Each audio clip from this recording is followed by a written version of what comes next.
Expand your vocabulary with our core 2,000 words ebook.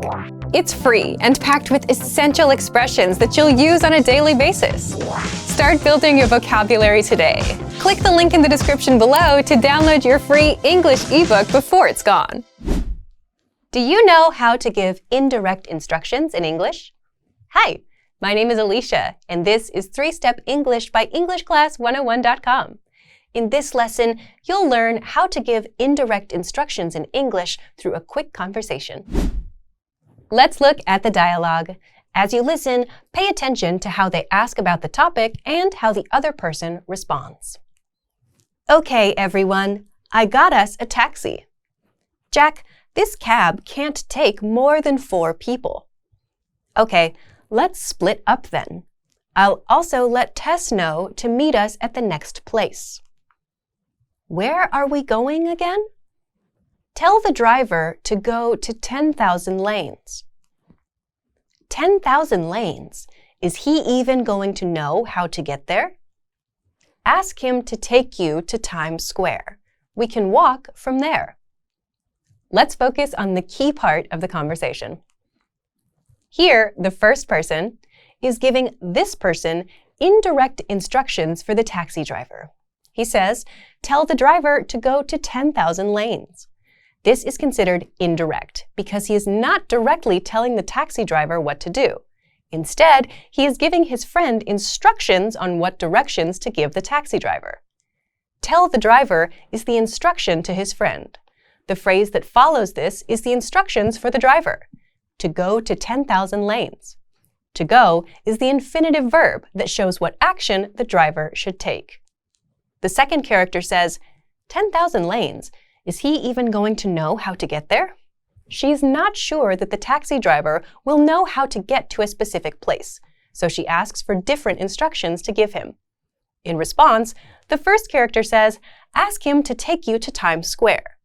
This is another indirect instruction, where ask him is the instruction to his friend, and to take you to Times Square is the indirect instruction for the taxi driver.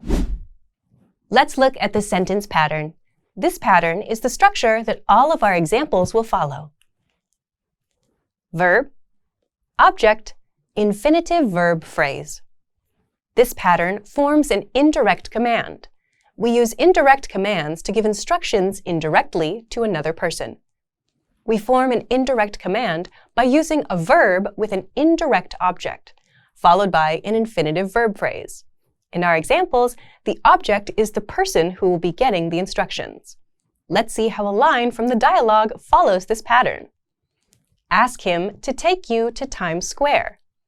Here, ask is the verb with an indirect object, which is him. Then, following that is to take you to Times Square. This starts with the infinitive verb to take, making it an infinitive verb phrase. As you can see in this example, we use the pronoun him as the object.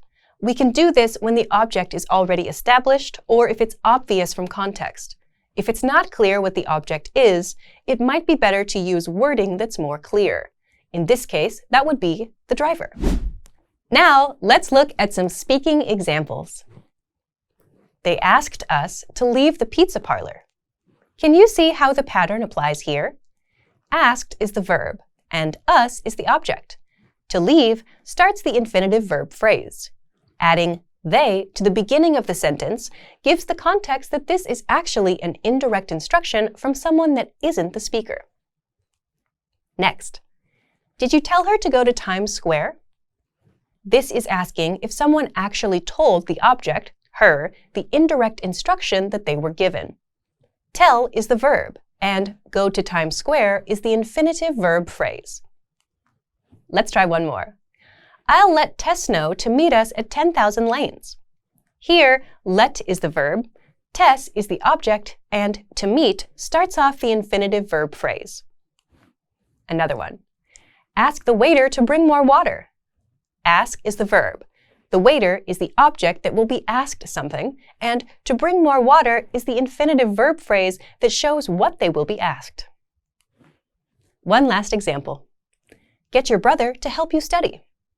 Get is the verb, your brother is the object, and to help you study is the verb phrase.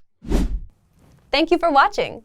Now you know how to give indirect instructions in English. And now you can move on to the practice.